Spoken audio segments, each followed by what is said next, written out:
Entry பண்ணா வெற்றி. Download the app. பாரம்பரியமான சுவையான புது அறிமுகம் KTV True Value Bronatile. MCR Pure Cotton Club formals and casual shirts. முதலமைச்சருக்கான தகுதி விஜய்க்கு இருக்கா இல்லையாங்கிறத விஜய் தான் இருக்கு. ஒரு செய்தி அரசியல் பண்றாரே ஒழிய மக்களுக்கான ஒரு சேவை அரசியலோ இல்ல ஒரு சித்தாந்த அரசியலோ ஒரு கோட்பாட்டு அரசியலோ பண்ணல. அப்ப அவருக்கு முதலமைச்சருக்கான தகுதி இருக்கா இல்லையாங்கிற கேள்வி தமிழ்நாட்டு மக்கள் மத்தியிலே விஜய் அவர்கள் குறித்து ஐ லியோனி அவர்கள் சொன்ன கருத்து நீங்க ஏத்துக்கிறீங்க? இல்ல, அந்த கருத்து ஏத்துக்கிறேன்னா அது திமுகவுக்கும் பொறுத்துறேன், அது திமுகவுக்கும் பொறுத்துறேன், உதயநிதி ஸ்டாலினுக்கும் பொறுத்துறேன். உதயநிதி ஸ்டாலின் தன்னோட தகுதி நிரூபிக்கணும்.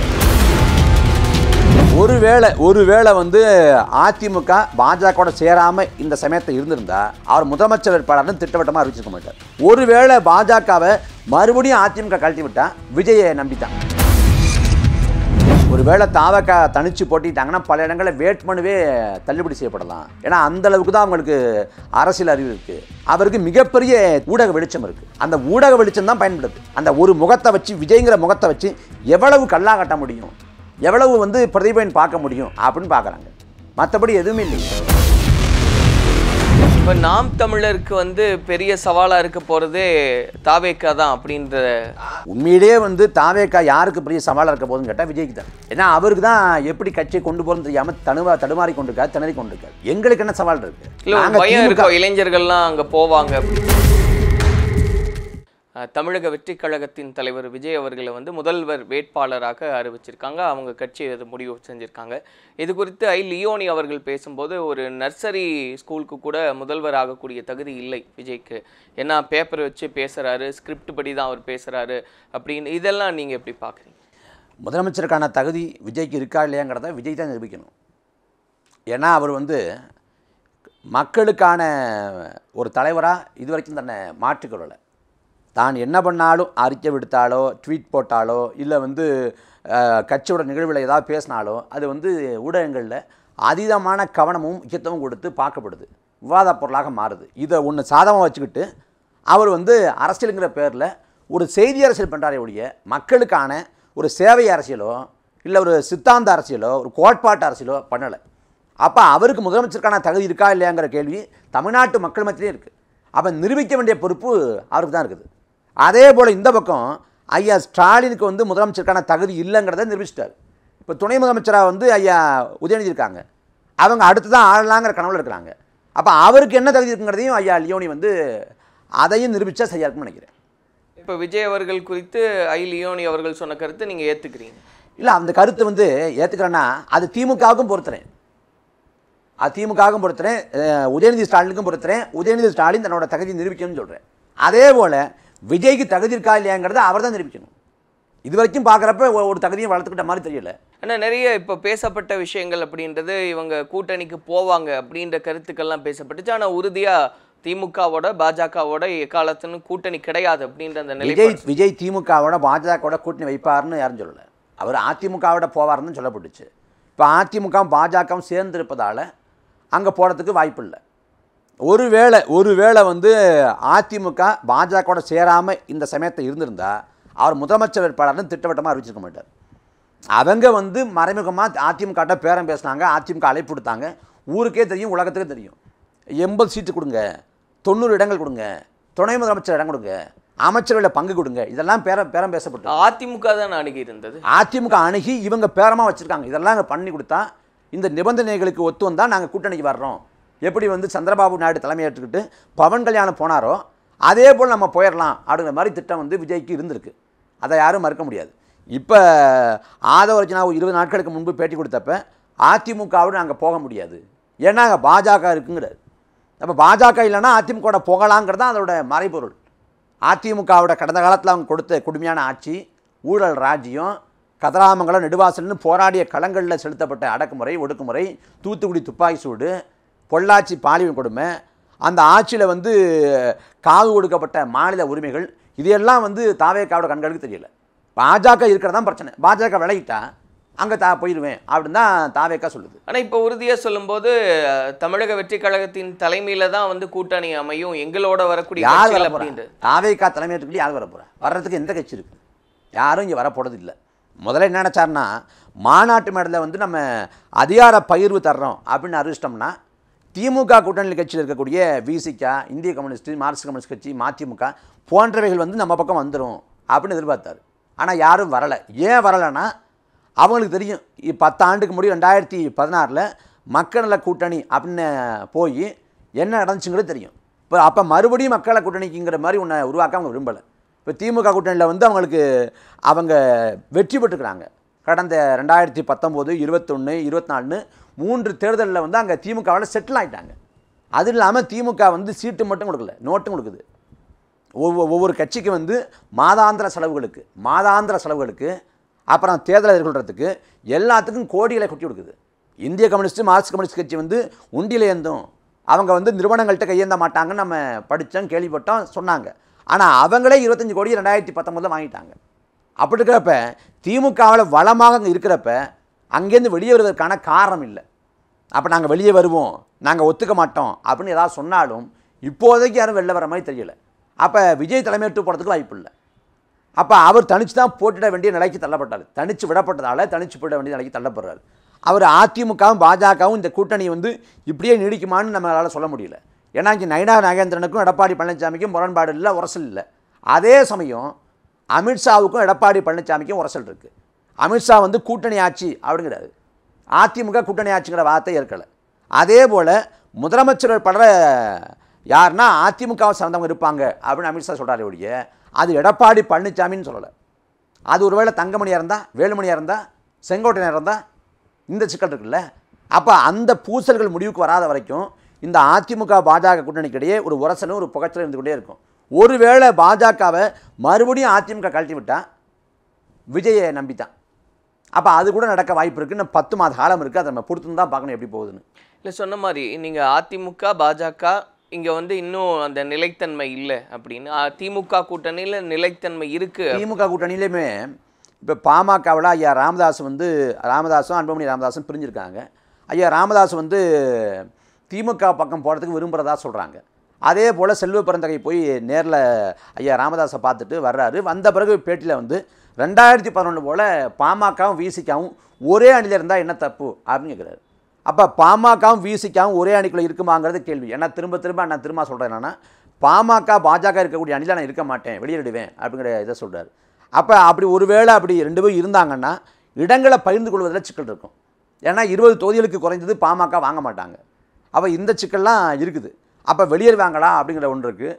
மதிமுகவுக்கும் திமுகவுக்குமான உரசல் அது அண்மையில் வந்து 12 தொகுதியை கேட்க, துறை வைகோ கேட்க, அதுக்கும் பிறகு திமுக மீதான விமர்சனத்தை வந்து மதிமுகவோட பொதுக்குள்ள வைக்க, இதில் கடுப்பான திமுக வந்து அந்த மதிமுகவை சேர்ந்த நிர்வாகியை வந்து திமுகவில் சேர்த்து மதிமுகவை சீர்ந்தாங்க.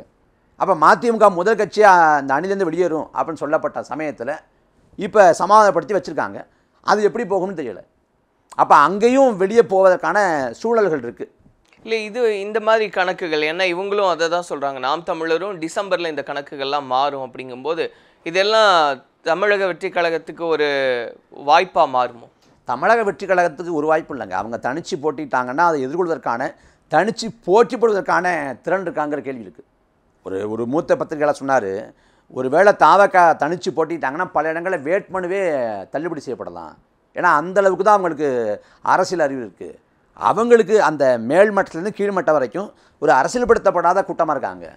அப்போ தாவேக்காவோட உறுப்பினர்கள் நிர்வாகிகள்கிட்ட வந்து அரசியல்னால் என்ன, இன்ஸ்டாகிராமில் ஒரு பின்னணி இசை போட்டு ஒரு ஒரு ஒரு காணொலி போடுறது, இல்லை வந்து திமுகவோ அதிமுகவோ இன்ன பிற கட்சிகளோட வாகனம் போடுறப்ப டிவிக்கேன்னு கத்துறது, திரையரங்களை போய் அந்த தாவேக்காவோட கொடியை காட்டுறது, இல்லை விளையாட்டு மைதானங்களுக்கு போய் தாவேக்காவோட கொடியை காட்டுறது, இதுதான் அரசியல் புரிஞ்சு கொள்ளப்பட்டிருக்கு. அவங்களுக்கு மற்றபடி எந்தவித புரிதலும் இல்லை. அதாவது ஒரு சில இடங்களில் வந்து தலைமை ஓரளவு தெளிவாக இருக்கும், இங்கே கீழ்நிலையில் வந்து அரசியல்படுத்தப்படாமல் இருக்கும். இங்கே மேலேருந்து கீழே வரைக்கும் எதுவுமே யாருக்கும் தெரியலை. அப்போ மக்களவைக்கும் மாநிலங்களுக்கும் என்ன வேறுபாடுன்னு கேட்டால் அவங்களுக்கு தெரியாது. மத்திய இடஒதுக்கீட்டுக்கும் மாநில இடஒதுக்கீட்டுக்கும் என்ன வேறுபாடு அப்படின்னு கேட்டால் தெரியாது. அப்போ எந்தவித வரலாற்று அறிவும் அரசியல் அறிவும் நிர்வாகத்திறனும் இல்லாத ஒரு கூட்டமாக உருவாகிட்டு இருக்கிறாங்க. அவங்களுக்கு ஒரே சாதகமான புள்ளி என்னென்னா, விஜய் வந்து ஒரு நாடறியப்பட்ட ஒரு புகழ்பெற்ற நடிகர். அவருக்கு மிகப்பெரிய இந்த ஊடக வெளிச்சம் இருக்குது. அந்த ஊடக வெளிச்சம் தான் பயன்படுது. அந்த ஒரு முகத்தை வச்சு, விஜய்ங்கிற முகத்தை வச்சு எவ்வளவு கல்லா கட்ட முடியும், எவ்வளவு வந்து பிரதிபலன் பார்க்க முடியும் அப்படின்னு பார்க்குறாங்க. மற்றபடி எதுவுமே இல்லையே. ஒரு கட்சிங்கிறது கோட்பாட்டை வச்சு கொள்கையை வச்சு முன்னோக்கி நகரணும், மக்களை அரசியல்படுத்தணும், அணிதிரட்டணும், அப்புறம் மக்கள் நம்பிக்கையை பெற்று வாக்குகளை பெற்று அதிகாரத்தை நோக்கி நகரணும். அந்த அதிகாரங்கிறது ஏற்கனவே சொன்ன கொள்கையை கோட்பாட்டை வந்து செயலாக்கம் பண்ணுறதுக்கு தான். ஆனால் இங்கே தாவேக்காவில் வந்து கோட்பாடு கொள்கைன்னா குழப்பமாக இருக்குது. 5 பேரும் தலைவருங்கிறாங்க. 5 பேர் தலைவரில் நீங்கள் எதை எடுத்துக்கிறீங்கன்னு கேட்டால் பதில் கிடையாது. ஒரு பக்கம் பெரியார் வந்து சுதந்திர நாள், பெரியார் இவரை வந்து சுதந்திர நாளே ஏற்கலை, கருப்பு நாள்னாரு. அந்த பக்கம் அஞ்சலை அம்மாள், அவங்க சுதந்திர போராட்ட தியாகி. காமராசருக்கு தனித்த கோட்பாடு கிடையாது. காமராசர் வந்து காந்தியத்தை ஏற்றுக்கொண்டவர். ஆனால் காந்திய கோட்பாட்டை முதலாக எதிர்த்தவர் வந்து ஈவரா. வேலுநாச்சியார் வந்து அவங்க மன்னராட்சி காலத்தில் வாழ்ந்தாங்க, மக்களாட்சி காலத்தில் வாழல. அவங்க கோட்பாட்டையும் வைக்கலை, கோட்பாட்டை ஏற்றுக்கொள்ளவும் இல்லை. அவங்க வந்து அடிமை நாட்டோட அடிமை மண்ணின் விடுதலைக்கு பாடுபட்ட ஒரு பேரரசி. அப்போ அடிமை நாட்டின் விடுதலைக்கு பாடுபட்டது தான் கோட்பாடாக ஏற்றுக்கிறீங்க அப்படின்னா, இப்போ ஈவரா வந்து நாட்டு விடுதலைக்கே பாடுபடுதையே, நாட்டை வந்து வெள்ளைக்காரன் ஆளணும்னாரு. அப்போ எதை ஏற்றுக்கிறீங்க? ஆனால் அம்பேத்கரோட கோட்பாடை இருக்கிறீங்கன்னா சாதி ஒழிப்பை வந்து தாவேக்கா எந்த அளவில் வைக்குது? தொடக்க நிலையில் சாதி ஒழிப்புன்னு வைக்காமல் தீண்டாமை ஒழிப்புன்னு வச்சாங்க. தீண்டாமை வந்து ஏறக்குறைய ஒழிஞ்சிருச்சு. ஆனால் சாதி இன்னும் கெட்டிப்பட்டுருக்கு, அடுத்த நிலைக்கு போயிருக்கு. அப்போ சாதியை ஒழிக்க என்ன திட்டம் வச்சுருக்காங்க? நீங்கள் பெரியார்கிட்ட நான் கடவுள் மறுப்பை எடுத்துக்க மாட்டேன், மற்ற எல்லாத்தையும் எடுத்துக்க வேணா, நீங்கள் அண்ணாவின் கோட்பாடு எடுத்து போயிடலாமே. ஏன்னா அவர் தான் ஒன்றே குணம் ஒருவனே தேவைங்கிற திருமலை கூட்டம் எடுத்துக்கிட்டு நான் பிள்ளையாருக்கு தேங்காய் உடைக்க மாட்டேன், பிள்ளையாரை உடைக்க மாட்டேன் நிலைப்பாட்டுக்கு போயிட்டார். அப்போ அந்த மாதிரி எடுத்து போயிடலாமே நீங்கள். ஏன்னா பெரியார் வைத்தது திராவிடர் இன கோட்பாடு, பார்ப்பனர் அல்லாத அரசியல். ஆனால் அண்ணா வைத்தது திராவிடம் நில கோட்பாடு. திராவிடர்னு அவர் சொன்னது, அண்ணா சொன்னதில் வந்து பார்ப்பனரும் வருவாங்க, பார்ப்பனரே திமுகவோட கொள்கை வகுப்பணிலேயே விபி ராமன் ஒருத்தரை வச்சார். அப்போ அண்ணாவை எடுத்துகிட்டு போகலாமே, பெரியார் எடுத்துக்க தேவையில்லையே. ஏன் பெரியார் எடுத்திங்கன்னா, பெரியாரை வச்சா தான் ஒரு முற்போக்கு பிம்பம் கிடைக்கும், பெரியாரை வச்சா தான் நம்மளை பாஜகவோட பிடிஎம்னு சொல்ல மாட்டாங்க அப்படின்ற அந்த நோக்கம்தான். அப்போ தெளிவற்ற கோட்பாட்டிலையும் தெளிவாக இல்லை, நிலைப்பாட்டிலையும் தெளிவாக இல்லை. தமிழ்நாட்டில் மாற்றுன்னு தொடங்கினதில் இப்போ நாம் தமிழர் கட்சி நாங்கள் சமரசம் இல்லாமல் திமுக அதிமுக எதிரின்னு சொல்லிட்டு அதே நிலைப்பாட்டில் வந்து 4 பொதுத்தேர்தலை கடந்து தொடர்றோம். இதற்கு முன்பாக வந்து 90களோட தொடக்கத்தில் வந்து ஐயா வைகோ வர்றப்ப தொடக்கத்தில் அவர் திமுகவிலேருந்து பிரிஞ்சு வந்தாலும் அதிமுக எதிர்த்தார். தொடக்கத்தில் ஊழல் ராணி அப்படின்னு ஜெயலலிதா வர்ணித்தார், பிறகு ஜான்ஸ் ராணின்னு மாற்றிக்கிட்டார். அது வேறு. அதே போல் வந்து கமலஹாசனாக இருக்கட்டும், ரஜினிகாந்த் கட்சி தொடங்க முற்பட்டப்பையாக இருக்கட்டும், விஜயகாந்தாக இருக்கட்டும், எல்லாரும் வர்றப்ப திமுக அதிமுகன்னு 2 பேரும் கட்சியும் ஒரே தராசில் வச்சு சரிசமமாக வச்சு 2 பேரும் விமர்சித்தாங்க. ஆனால் இங்கே தாவேக்கா ஆதோரிச்சான் சொல்கிறாரு, அதிமுக இங்கே எதிரி இல்லைங்கிறாரு. ஏன் எதிரி இல்லை? அதிமுக எதிரி இல்லைன்னா இப்போ திமுக என்னென்ன பண்ணுதோ அது எல்லாத்தையும் பண்ண கட்சி தானே அதிமுக. அப்போ அளவுகளே புரியலையே. ஏன் அதிமுக எதிரி இல்லைங்கிறீங்க? ஏன் நட்பு முரணாக வைக்கிறீங்க? ஏன்னா அதிமுக போவதற்கான வாய்ப்பு இருக்குது. அப்போ தாவேக்காவோட நம்பகத்தன்மையே கேள்விக்குள்ளாகுது. அப்போ அதை எப்படி ஒரு மாற்று அரசியலாக மக்களுக்கான அரசியலாக எடுத்துக்க முடியும்? இப்போ தாவேக்காவுக்கு வந்து இவ்வளோ சாதக பாதகம்லாம் இருக்குது. அப்படிங்கும்போது இவ்வளவு அரசியல் களம் அப்படின்றது நம்ம பார்க்குறோம். ஒரு பக்கம் திமுக கூட்டணி, இன்னொரு பக்கம் அதிமுக பாஜக, இப்போ தாவேக்கா. இப்போ நீங்கள் தனித்த நிற்கிறீங்க, உங்களுக்கான வாய்ப்புகள் எந்த அளவில் இருக்கும் அப்படின்னு பார்க்குறீங்க? ஏன்னா அண்ணன் சொல்லும்போது ஜெய்காட்டியும் பரவாயில்லன்றது தான் நிறைய முறை சொல்கிறதா. ஜெய்காட்டியும் பரவாயில்லன்னு சொல்லலை, வெற்றிக்காக தான் உழைக்கிறோம், வெற்றியை பெறுவோம், அதிகாரத்தை நோக்கி நகரணும் அப்படிங்கிறதுக்காக வேலை செய்கிறோம். 2024 மாநில கட்சி அங்கீகரிக்கப்பட்டோம். மாநிலத்தில் வந்து அதிகாரத்தை பிடிப்பதற்கு தான் நாங்கள் வேலை செய்கிறோம். அதுக்கு தான் நம்ம வந்து எல்லோருக்கும் முன்பாகவே வந்து வேட்பாளர்களை அறிவித்து ஏறக்குறைய 150 இடங்களில் வந்து வேட்பாளர்கள் முடிவு செய்யப்பட்டாங்க. எல்லோருக்கும் முன்பே களப்பணியும் கருத்தியல் பரப்பரையும் செய்கிறோம். வெல்றதுக்கு தான் வேலை செய்கிறோம். மற்றபடி நாங்கள் ஜெயிக்காட்டியும் பரவாயில்ல, தோத்தாலும் பரவாயில்ல அப்படிலாம் எடுக்கலை நாங்கள். இல்லை, இதில் ஒப்பீடில் எனக்கு சொல்லுங்கள். இப்போ ஒரு பக்கம் விசிகா, ஒரு பக்கம் இப்போ உங்களுடைய கட்சி அப்படின்னு எடுத்துக்கிட்டாலும் இந்த வெற்றி அப்படின்னு இந்த கோட்பாட்டில் அவங்களும் நாங்கள் அதிகாரத்தை நோக்கி வருவோம். விசிகா தனிச்சு போட்டி போட்டால் தான் அதிகாரத்தை நோக்கி நகரும்னு சொல்ல முடியும். அவங்க திமுக கூட்டணி கட்சியாக வந்து அங்கம் வைக்கிறாங்க. அதுலேயும் கூட்டணி ஆட்சிங்கிறத வந்து நாங்கள் நிர்பந்திக்க மாட்டோம் அப்படின்ட்டாங்க. அப்போ அங்கே அதிகாரத்தை நோக்கி எந்த நகரவும் இல்லை. மிஞ்சி போனால் சட்டமன்ற உறுப்பினராக ஆகலாம், அவ்வளோதான். இப்போ உங்களுடைய கோட்பாடு எந்த அளவில் இந்த முறை வந்து இது வெற்றி பெறும் அப்படின்னு? நாங்கள் இந்த தேர்தலில் வந்து அதிகாரத்தை பிடிப்பதற்கு தான் வேலை செய்கிறோம். அதுக்கு என்ன செய்ய முடியுமோ கட்சியை வந்து கடைக்கோடி வரைக்கும் கொண்டு போகணும் அப்படிங்கிறதுக்காக ஒரு தொகுதியை வந்து ஒரு சட்டமன்ற தொகுதியை வந்து பல மாவட்டங்களாக பிரித்து அங்கே வாக்ககத்தை எல்லாம் ஒரு கிளையாக கட்டமைச்சு கடைக்கோடி வரைக்கும் கட்சியை கொண்டு போகிறதுக்கும் கடைக்கோடி வரைக்கும் கட்சியை வந்து கட்டமைக்கிறதுக்குமா வேலை செய்கிறோம். அது ஒரு புதிய யுக்தியாக இருக்குது, ஒரு புதிய வியூகமாக இருக்குது, அது கை கொடுக்குது. அதனால் இந்த தேர்தல் காலத்தில் வந்து அந்த வியூகத்தின் அடிப்படையில் நாங்கள் வந்து எல்லோருக்கும் முன்பே கலப்பணி செஞ்சு நாங்கள் வெற்றி பெறுவோம் அப்படிங்கிற அசைக்க முடியாத நம்பிக்கை கொண்டிருக்கோம். இப்போ நாம் தமிழருக்கு வந்து பெரிய சவாலாக இருக்க போகிறதே தாவேக்கா தான் அப்படின்ற அதாவது உண்மையிலே வந்து தாவேக்கா யாருக்கு பெரிய சவாலாக இருக்க போகுதுன்னு கேட்டால் விஜய்க்கு தான். ஏன்னா அவருக்கு தான் எப்படி கட்சியை கொண்டு போகிறோன்னு தெரியாமல் தடுமாறி கொண்டிருக்காரு, திணறி கொண்டிருக்காரு. எங்களுக்கு என்ன சவால் இருக்குது? இல்லை பயம் இருக்கோ இளைஞர்கள்லாம் அங்கே போவாங்க அப்படின்னு? ஒன்றும் இல்லைங்க, அப்படிலாம் ஒன்றுமே இல்லை. ஊடகங்கள் இப்போ நேற்று ஒரு தொலைக்காட்சி விவாதத்தை பார்க்குறேன், விஜயால் யாருக்கு சேதம் வரப்போகுது அப்படின்னு தலைப்பு வைக்கிறாங்க. தலைப்பே முதல்ல அபத்தமாக இருக்குது. விஜயால் சேதம் வருமாங்கிறதான் கேள்வியாக இருக்கணும், அதான் விவாத தலைப்பாக இருக்கணும். அப்போ விஜயால் சேதம் வரும்னு முடிவு பண்ணிவிட்டு அதுக்கேற்ற மாதிரி இவங்க விவாதங்களை கட்டமைக்கிறாங்க. ஏன்னா இங்கே பேக்கேஜ் ஒரு தொலைக்காட்சியில் வந்து 5 லட்சம் கொடுத்தா 5 தொலைக்காட்சி விவாதங்கள், 25 நியூஸ் கார்டு போடுவாங்க. அப்புறம் 2 இந்த ஏவிங்கிற அந்த காணொலி பதிவை போடுவாங்க. அப்போ காசை வாங்கிக்கிட்டு ஊடகங்கள் வந்து கருத்துவாக்கம் செய்யுது. அதை நம்பிக்கிட்டு தாவேக்காவில் வந்து இங்கே வந்து பெரிய சாதாரணம் இருக்குது. என்ன சாதாரணம் இருக்குது? தாவேக்கா தொடங்கப்பட்ட பிறகு பாராளுமன்ற தேர்தல் வருது.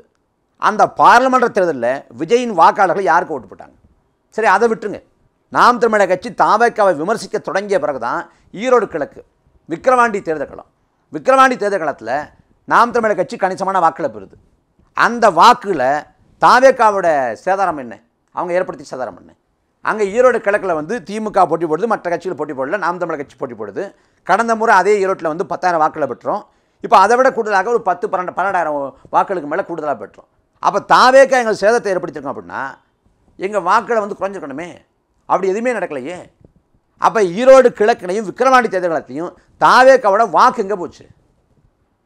விஜய்க்கு அவ்வளோ வாக்கு இருக்குது, இவ்வளோ வாக்கு இருக்குது. எம்ஜிஆரே தண்ணி குடிச்சாருங்க. எம்ஜிஆரே தண்ணி குடிச்ச இது மாநிலம் இது. எம்ஜிஆர் நினைச்சது போல் அசுர வெற்றியெல்லாம் பெறலை. எம்ஜிஆர் 1980 பாராளுமன்ற தேர்தலில் 40 இடங்களில் 38 இடத்துல தோற்று போனார். உள்ளாட்சியில் அதிமுக தோற்று போய் நான் முதலமைச்சர் பதவியை ராஜினாமா பண்ணுறேன் அப்படின்னு எம்ஜிஆர் சொல்லி அப்புறம் கூட இருந்தவங்களாம் அவரை சமாதானப்படுத்தினாங்க. இதே தமிழ்நாட்டில் நடந்திருக்கு. புதுச்சேரியில் வந்து அதிமுகவும் இன்னொரு ஜனதா தளம்னு நினைக்கிறேன், 2 பேரும் கூட்டணி போட்டு எம்ஜிஆர் தலைமையிலான அதிமுக கூட்டணி போட்டு அங்கே நின்னப்போ ஜனதா தளம் கூட சொற்ப இடங்களை பெறுது. ஒரு இடத்த கூட பெறாமல் சுழியத்தில் தோற்று போனது எம்ஜிஆரோட அதிமுக. எம்ஜிஆரே தண்ணி குடித்தார். விஜயகாந்த் வந்து 3வது 2006, 2009 அந்த 2009 தான் 10 விழுக்காடு வாக்கை எட்டினார். எடுத்த உடனே வாக்கை எட்ட முடியல. முதல்ல 8 விழுக்காடு, அப்புறம் 10 விழுக்காடு எட்டுறாரு. 2011 பிறகு சரியாக தொடங்குது. அப்படி இங்கே வந்து பெரிய ஆளுமைகளாக இருந்த ஆட்களை திணறின மாநிலம் இது. இங்கே விஜய்க்கு வந்து இன்றைக்கி வந்து ஊடக வெளிச்சம் இருக்குங்கிறதுனால, சமூக வலைதளங்களில் பேசுபொருளாக வச்சுருக்காங்கிறதுனால அவர் வாக்கில் அழிடுவார்னா அதுக்கெல்லாம் வாய்ப்பு இல்லை. கலாயதார்த்தம் வேறு. இப்போது இப்போ இந்த 26 தேர்தல் அப்படின்னு வரும்போது உங்களுடைய எண்ணம் என்னவா இருக்குது? எந்த மாதிரியான இப்போ முற்றாக ஒரு மாற்று அரசியலுக்கான பிள்ளைகளாக நாங்கள் நிற்கிறோம் அப்படிங்கும்போது இதிலிருந்து இப்போ நம்ம இந்த பேசின தலைப்புகள்லாம் இருக்கட்டும், லாக்அப் டெத்தாக இருக்கட்டும், இல்லை கல் குறித்த ஒரு போராட்டமாக இருக்கட்டும், இதில் இருந்து எந்த அளவுக்கு ஒரு மாற்று அரசியலாக அதை முன்னெடுக்கணும்னு நாம் தமிழர் கட்சியை வந்து 4 பொது தேர்தலாக மக்கள் பார்க்குறாங்க. 16, 19, 21, 24, அப்புறம் இடைத்தேர்தல்கள், உள்ளாட்சி தேர்தல் களங்கள் இதெல்லாம் பார்க்குறாங்க. நாம் தமிழர் கட்சி 8.2 விழுக்காடு வாக்கில் பெற்றிருக்கோம். இந்த வாக்குக்கான மதிப்பு அப்படின்னு கேட்டால் அதை பொருளாதாரத்தில் கணக்கிட்டால் குறைந்தபட்சம் 500 கோடி. இப்போ திமுக கூட்டணி கட்சியாக இருக்கக்கூடிய இந்திய கம்யூனிஸ்ட்கோ மார்க்சிஸ்ட் கம்யூனிஸ்ட் கட்சிக்கோ இல்லை வந்து மதிமுகவுக்கோ இல்லை வேலுமுருகனுக்கோ யாருக்குமே வந்து 2 விழுக்காடு 3 விழுக்காடுக்கு மேலே வாக்கு கிடையாது. இந்த பக்கம் தேமுதிக தொடங்கி பல கட்சிகளுக்கு வாக்கு கிடையாது. நாம் தமிழர் கட்சி தான் தமிழ்நாட்டோட 3வது பெரிய கட்சி, 8.2 விழுக்காடு வாக்கில் பெற்றிருக்கு. இதுக்கு மதிப்புங்கிறது சந்தை மதிப்பு அப்படின்னு பார்த்து வச்சோம்னா 500 கோடி தாராளமாக கொடுப்பான்.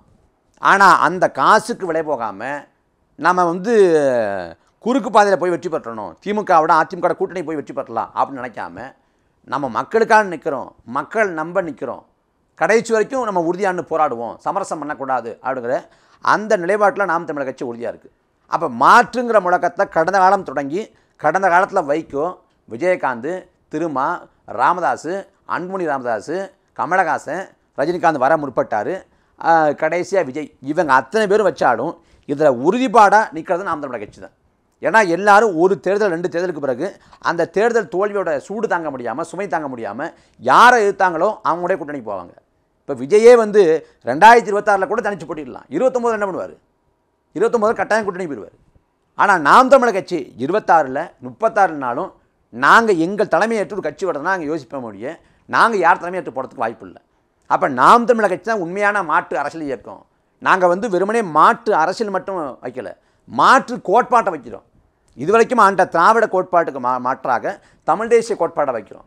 ஆட்சி மாற்றம் மட்டும் இல்லாமல் அமைப்பு மாற்றம், அடிப்படை மாற்றம்னு எல்லாத்தையும் மறுசீர்திருத்தம் பண்ணணும் அப்படின்னு நினைக்கிறோம். அப்போ எங்களை நம்பி மக்கள் வாக்கு செலுத்துவாங்க அப்படிங்கிற ஒரு அசைக்க முடியாத நம்பிக்கை இருக்குது. ஏன்னா ஒரு சட்டமன்ற தொகுதிக்கு 40 லட்சம் செலவு பண்ணலாம்ங்கிற விதி இருக்குது. அந்த விதியை மீறி இங்கே கோடிகளை கொட்டி வைக்கிறாங்க. அந்த தேர்தல் காலத்தில் ₹1 காசு கொடுக்காம மக்களோட நன்மதிப்பையும் வாக்களையும் நாம் தமிழர் கட்சி படுத்தினா இதுதான் ஜனநாயகத்தில் மிகப்பெரிய ஒரு மறுமலர்ச்சி, புத்தெழுச்சி, பாய்ச்சல்னு சொல்லலாம். அதனால் வரக்கூடிய 2026 தேர்தல் களங்கிறது எங்களுக்கு வந்து ஒரு அறுவடைக்கான களமாக இருக்கும்னு நினைக்கிறோம். அதனால் நம்ம பெரிய நம்பிக்கையோடு இந்த களத்தை எதிர்கொள்கிறோம். அறுவடைக்கான களம்னா எது? அதிகாரத்தை நோக்கி நகருவோம், ஆட்சி அதிகாரத்தை பிடிப்போம். 26 இல்லை. ஏன்னா இப்போ நீங்கள் சொல்லும்போது இப்போ சொன்ன ஸ்டேட்மெண்ட்லேயே 3வது வாக்கு வங்கி அப்படின்னா 3வது பெரிய கட்சியாக நாங்கள் தான் இருக்கோம் அப்படின்னு. அப்போ ஏற்கனவே 2 பேர் இருக்காங்கன்னு ஒரு அர்த்தம் இருக்கு இல்லையா? அப்படி இருக்கும்போது 26 நாங்கள் ஆட்சியை பிடிப்போம் அப்படின்றது 26 இந்த வாக்கு வந்து 3 மடங்கு 4 மடங்காக உயர்ந்து இந்த 4 முனை போட்டி அப்படின்னு இருக்குது. 4 மடங்காக உயர்றப்ப நாங்கள் எங்களுக்கு வந்து சாதகமாக களம் மாறும் அப்படின்னு நம்புகிறோம். மக்கள் எங்களை வந்து தேர்வு செய்வாங்க அப்படின்னு நம்புகிறோம். அப்போ 26 உங்களுக்கானது இல்லை? 26 எங்களை தேர்வு பண்ணாங்கன்னு சொல்கிறேன். 26 எங்களை தேர்வு பண்ணுவாங்க, எங்களை நம்புவாங்க அப்படின்னு நம்புகிறோம். 4 முனை போட்டியில் வந்து எங்களுக்கு சாதகமாக களம் அமையும் அப்படின்னு சொல்கிறேன். இது அப்படி மாறும் அப்படின்றீங்க? இல்லை, இந்த களமே எங்களுக்கு சாதகமாக இருக்கும் அப்படின்னு சொல்கிறேன். சரி, பொறுத்திருந்து பார்ப்போம். இன்னும் எந்த நகர்வுகள் எப்படி இருக்குன்னு அது குறித்து பேசலாங்க. நன்றி. என்ட்ரி பண்ணா வெற்றி. Download the app. பாரம்பரியமான சுவையான புது அறிமுகம் KTV True Value Bronatile. MCR Pure Cotton Club, formals and casual shirts.